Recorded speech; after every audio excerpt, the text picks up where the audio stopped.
Hey there! Welcome back to Reddit Dating, best channel for cheating stories. Make sure to like and subscribe the channel for more spicy stories. Found my girlfriend cheating on me with my close friend. I have him arrested and ghosted her. My wife Rachel and I grew up in a largish town of close to 30,000 people. We knew each other at an early age, roughly 6 or 7, can't specifically remember. We were practically inseparable. At 16, we started dating each other.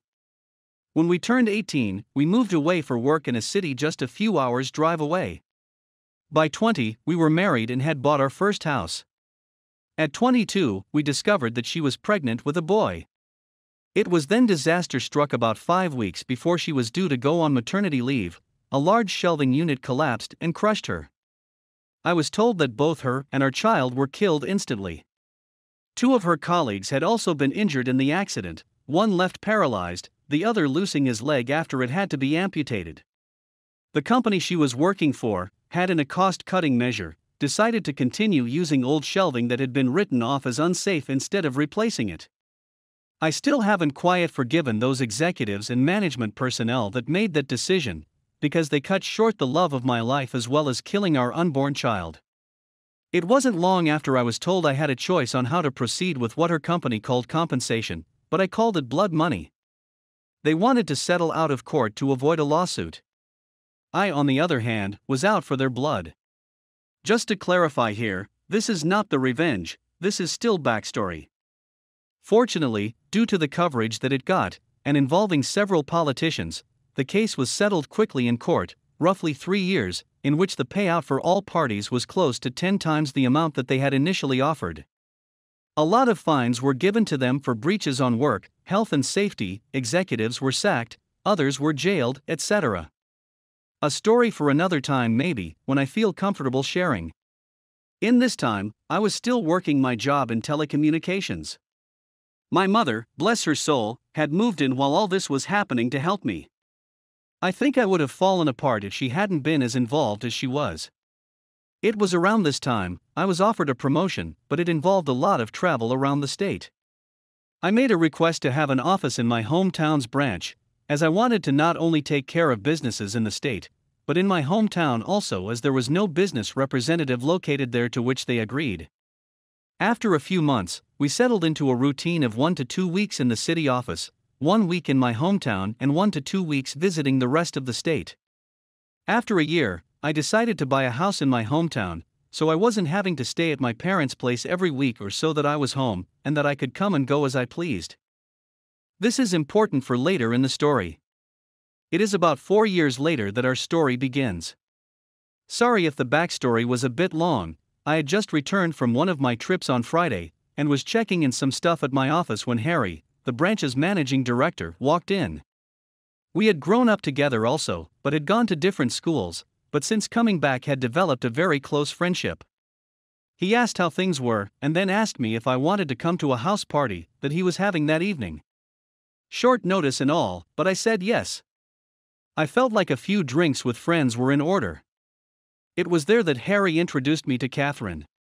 She was a new hire at the branch where my hometown's office was located, and was getting to know everyone, being new in town. We hit it off immediately. As much of a cliché as it sounds, it was almost as if Rachel was in front of me, instead of Catherine. I won't bore you too much with the details, but after 2 years of dating, we decided to take the next step, and she moved into my hometown's house. Everything up to this point had been going really well. Catherine and my parents got along, and Rachel's parents also approved, and were happy that someone could make me just as happy as Rachel had done. All was going well for close to a year when things began to change. Skype sessions were cut short suddenly. Neighbors would tell me about how a car, described to me like it was Harry's, was always seen parked in the back alley near my house whenever I was away. Some clothes that weren't mine were in my wardrobe. All signs pointed to her cheating, but she said that nothing was happening. She said that Harry would come over occasionally to discuss business, etc., but never stayed the night. I chalked it up to me being paranoid and continued on as if nothing was wrong, but there was always this feeling that something wasn't right. It was close to 6 months after that I discovered that she had been lying to me. I had just finished closing a rather large contract with a new company and negotiations had wrapped up earlier than I had anticipated. So instead of sticking around for the next few days, I decided to pay for an early flight home and surprise everyone. Fast forward a few hours and I drive into my hometown and down the alley behind my house, so that I could get into the house without being seen and surprise Catherine. Some part of me was curious, however, as to whether this mystery car was there. Sure enough, there was a car that was blocking the back entrance gate. I was confused for a moment, wondering if it had just been a neglectful neighbor parking, only to realize that it was indeed Harry's car. If it hadn't been for the high hedge line that I had put in a few years back for privacy, I may have well driven past my own place. Pulling up behind his car, I got out and thought it was strange that he was there so late, as she claimed that he always had left by now. As I approached the back of the house, I saw something that stomach drop. In my kitchen, Catherine and Harry were going at it hammer and tong. I froze. Time stopped.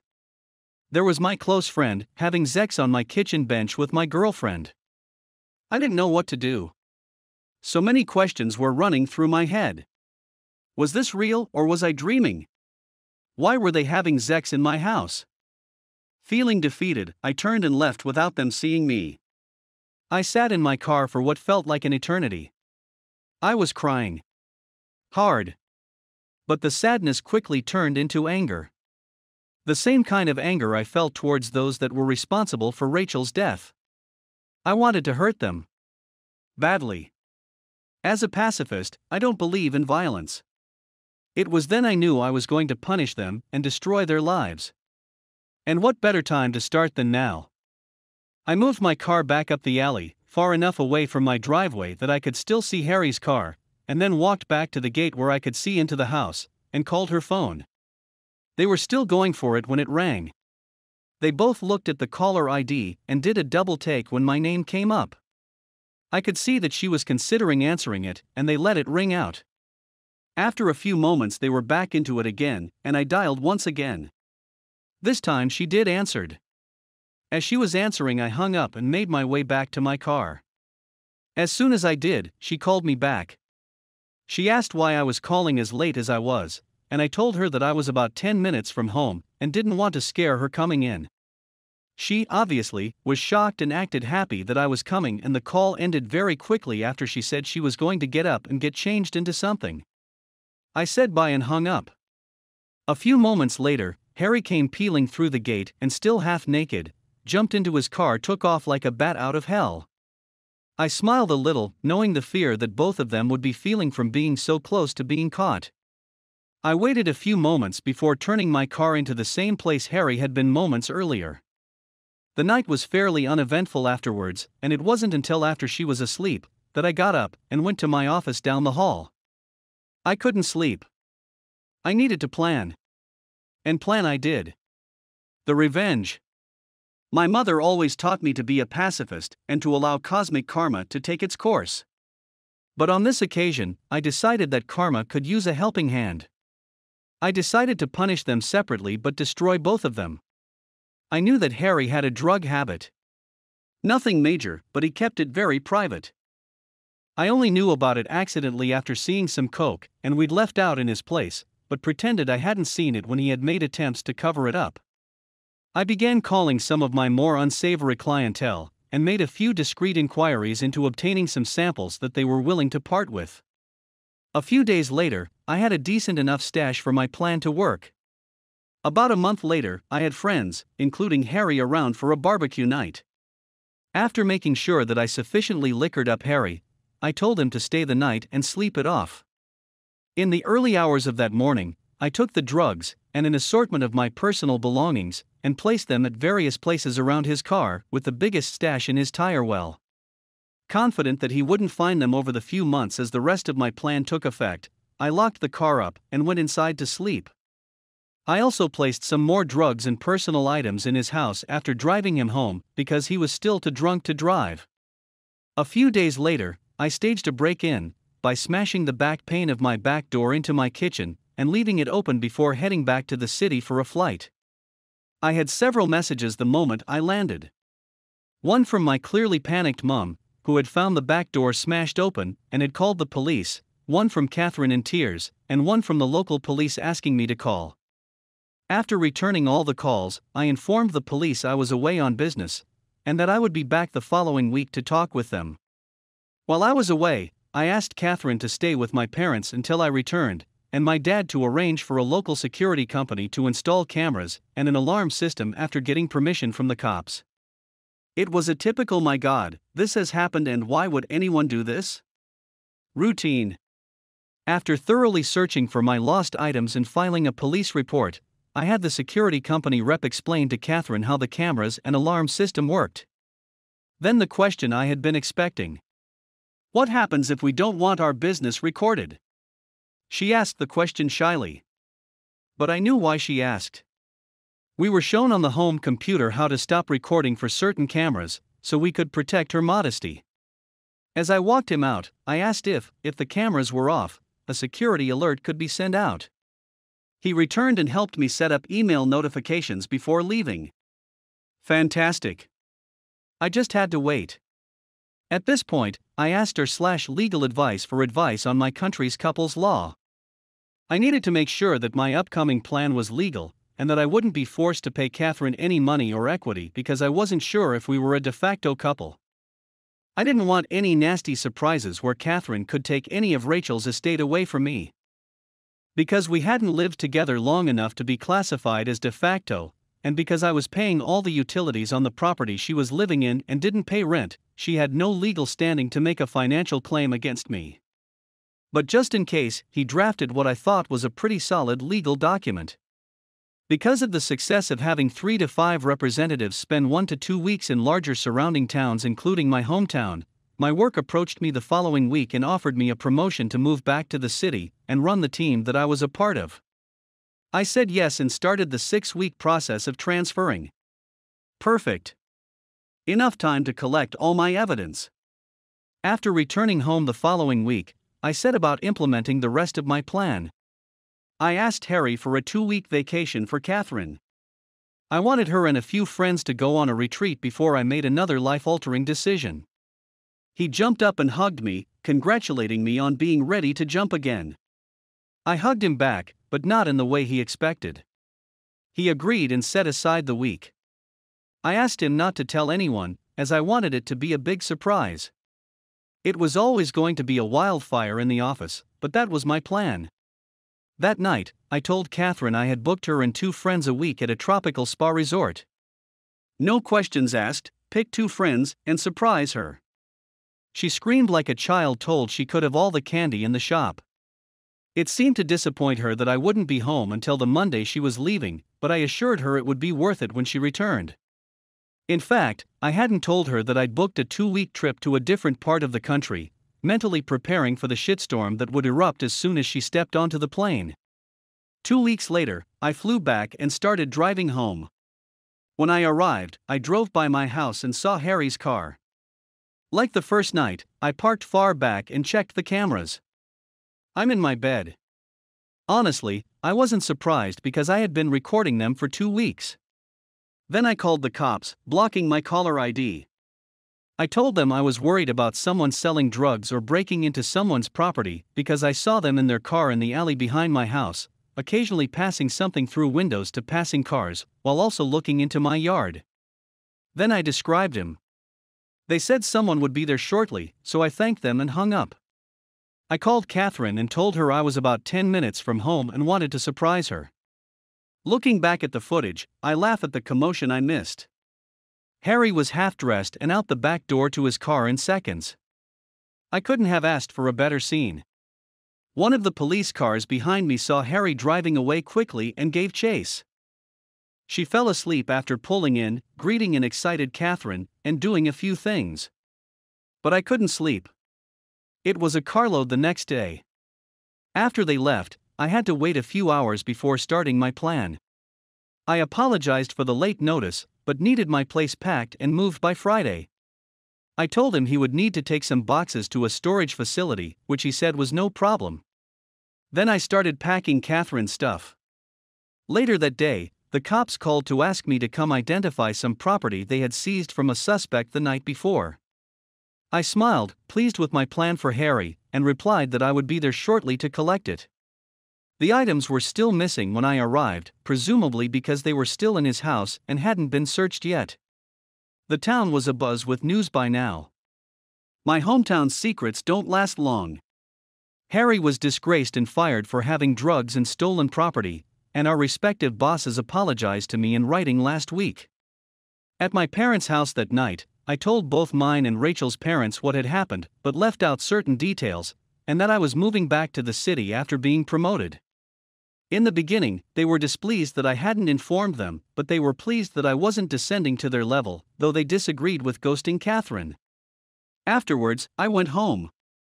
A busy week of organizing cleaners for the week, real estate to put my house on the rental market, and other tasks at my hometown's office. I packed up and drove to my parents' place to say goodbye before driving. I went to Becky's before leaving. Becky was one of Rachel's childhood friends. She was the only one who knew what was going on, minus Harry.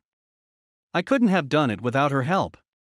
She got a large manila folder with my evidence of her cheating, my attorney's letter, and a few other legal documents ordering her not to contact me, and directions to her stuff in the storage unit I rented out.